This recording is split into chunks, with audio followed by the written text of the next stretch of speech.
Kung 25 to 40 years old ka at naghahanap ka ng savings program na pwede mong simulan, pwede ka mag-start sa Kaiser. Ito yung tinatawag namin na level 1 investing kasi tatlo na yung meron ka dito. Meron kang investment, healthcare at life insurance.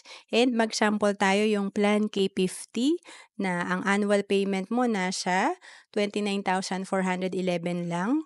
7 years lang tayong maghuhulog sa Kaiser. Kaya sa total na binayaran natin na 205,875, kung ikaw ay nag-start at the age of 30, pag edad mo ng 60, ang projected fund mo nasa 1,512,370.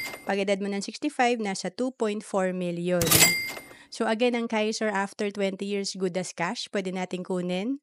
Mature na ito after 20 years. And may option tayo na hindi pa natin kunin yung fund natin sa Kaiser. Kapag iniwan pa natin ang ating fund sa Kaiser, after 20 years, ito ay patuloy na mag-grow sa investment at meron pa rin tayong long-term healthcare. To know more about Kaiser, message mo lang ako sa FB, Rohan Celis Capistrano.